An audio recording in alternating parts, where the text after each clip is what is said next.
Hey guys, it's Ryan. This will be the first video in a long stream of videos about orthodontic treatment because it's such a big topic and there's no way to cover all of orthodontic treatment in one video. So we're going to try to focus on main things about different appliances, about treating skeletal and dental issues, and just if you see a problem, how do you fix it? And so for orthodontic treatment, you usually look at unusual facial appearances, unusual facial proportions, unusual dental development, spacing and crowding, of course. And then there are a whole bunch of other problems, which I listed here. And so most of these are like crossbites or vertical deficiencies. So the first three here, posterior crossbite, anterior crossbite, and excess overjet, are all like in a horizontal plane, whereas anterior open bite and deep overbite or deep bite are in the vertical plane. And you'll notice each one has a dental and a skeletal component, and the skeletal, if it's a skeletal discrepancy, it's usually correlates with some kind of class 2, skeletal class 3, skeletal class 2, something like that. So this is a good list to know, to write down, and to refer to as I go through all these things in the video. So just crossbite, what is it? So teeth overlap improperly.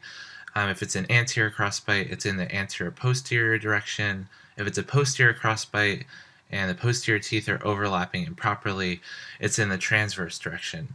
And a crossbite, if you see a crossbite, you can characterize it as either anterior or posterior, and either skeletal or dental. So we're going to go through all the different combinations now. Okay, so anterior dental crossbite.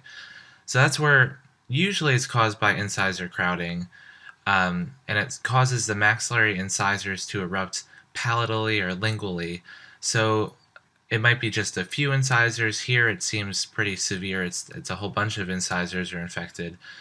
And what happens is it could typically present as like an end-to-end relationship where the incisors are touching, and then if they bite down further, you can get a functional shift between initial contact and full contact, or between centric occlusion and maximum intercuspation, and get a functional shift so that the mandible protrudes. And so you might have started out as end-to-end when you first touch the teeth, but when you bite down further, the bottom teeth shift forward, and that's called a pseudo class 3 malocclusion, because it's not really a class 3, but it looks like it when you're fully biting down. This is a problem. Functional shift, if it's untreated, it can lead to tooth wear, to perio problems, and it's definitely something you want to treat as soon as possible. And if it's a dental crossbite, we can kind of get away with just tipping maxillary incisors labially as long as it doesn't mess up like lip support and we have enough vertical space to do that. So what can we use? Well, we can use just a removable appliance. Kind of looks like a retainer, and it has a couple components I want to talk about. So the Adams clasps are these things here, and that's just for retention, for holding this removable appliance in the mouth so it's not just falling out when the person's talking or something. So you have a couple of those to grab around the molars for good retention. It's made of an acrylic base. There usually has one or more springs. In this case, it would be for tipping the the maxillary incisors labially. Remember to fix the anterior dental crossbite. And sometimes they have a labial bow. Sometimes it's for retention, but it's not really as useful as the Adams clasp for retention. Sometimes it's used for a stop, like if the orthodontist is worried that the spring will push the incisors too far labially and it has to be stopped at some point. That's what the labial bow would be for, but it's not really used that often. Sometimes you can add a bite plane or bite plate to the appliance, just like a bulk of acrylic, to separate the upper and lower teeth so that when you're shifting things around, there's no like unintended occlusal interference. Like the two arches are separated so that when you're moving teeth around, they don't bump into cuspal inclines and that sort of thing. So those are the different components. But I want to talk more about the spring, because that's kind of, there are a whole bunch of different springs and stuff. I think this is a really useful way to think about it. So if you have a paper clip lying around somewhere, go get it and bring it back. This is going to be super cool. I think it's going to really help. So we're really focusing on the spring portion. It's actually a little bit hard to see, but there's a spring embedded in this acrylic that's pushing the teeth forward. So if we think of this paper clip, it's like a stainless steel wire, and I want you to take the end of the paper clip, this little part here, and bend it. So put a bit of force to bend it out like this. So you permanently deform that metal. So you take your hand off and it stays in this this arrangement. Now, once you get this far, I want you to take your finger and lightly push on the end of the paper clip that you just bent and bend it back towards the rest of the paper clip. So take your finger and just push it a little bit with the tip of your finger, and notice that you feel a little bit of resistance, and then when you let go, it should revert back to this shape. So I want you to think of this as your finger spring. This part here, if we're not touching the paper clip and it's just sitting here, it's just sitting passively at this point. But as soon as we put some resistance on it, we put our finger, we lay it on the paper clip and push that bent arm, that is now activated, and the paper clip is pushing back. It's saying, no, I want to get back to this shape. So that's essentially, when you're activating a spring, you're putting some force on an arm, on a limb of that spring, and it wants to push back. So it's pushing force back the opposite direction that you had to push to activate it. So now here's a finger spring. This is what it would typically look like in an appliance. It's composed of an active arm, which is going to be activated by you. It has a helix, which is this little wound up circle. It's usually like 3 millimeters of wire, and a retentive arm that's embedded in the acrylic base. So to get from here to here, that's like our paperclip example. We're just lightly pushing on the top part here on this active arm to the left, and I'm going to show you this in an actual like mouth example. It can really work for about 2 to 3 millimeters of activation. Any more than that, it's not effective. You're going to end up permanently deforming it. So you want it to be active so that it's actively pushing back against the teeth, and it can afford about 1 millimeter of tooth movement per month. It's also called the single cantilever system for a finger spring because there's one of these helices and one lever arm.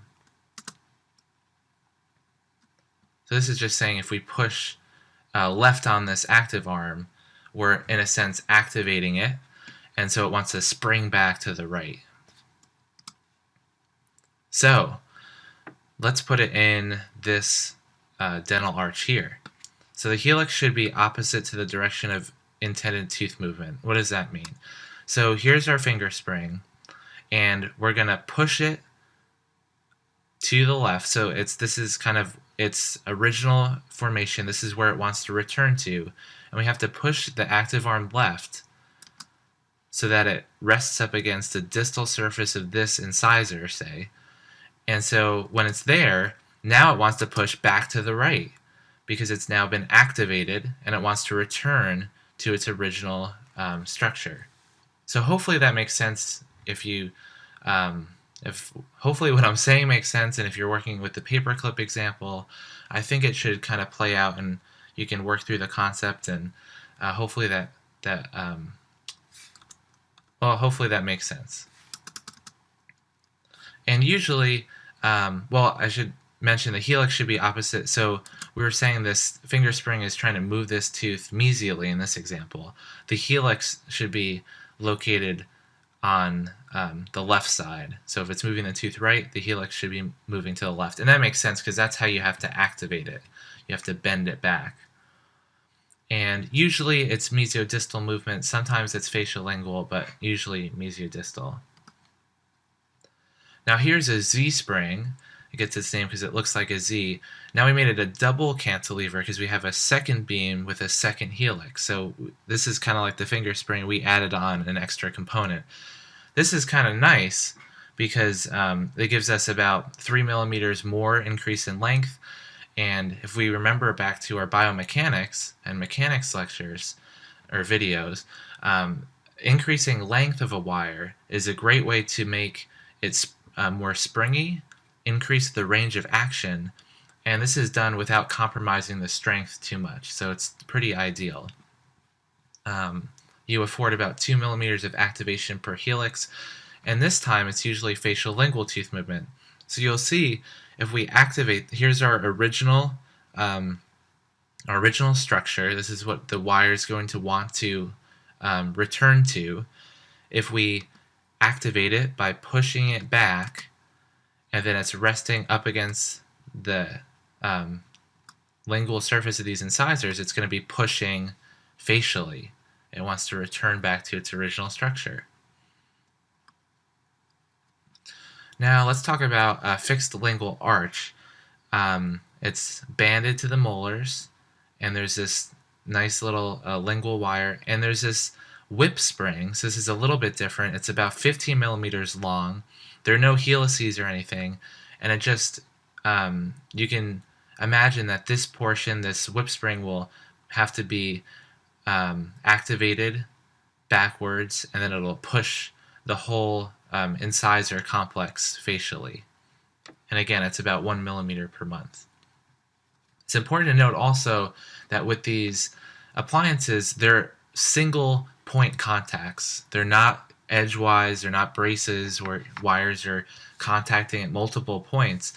It's just one piece of metal touching one point on the tooth. So this is all going to be tipping, mostly uncontrolled tipping, which is okay because we're just fixing a couple millimeters.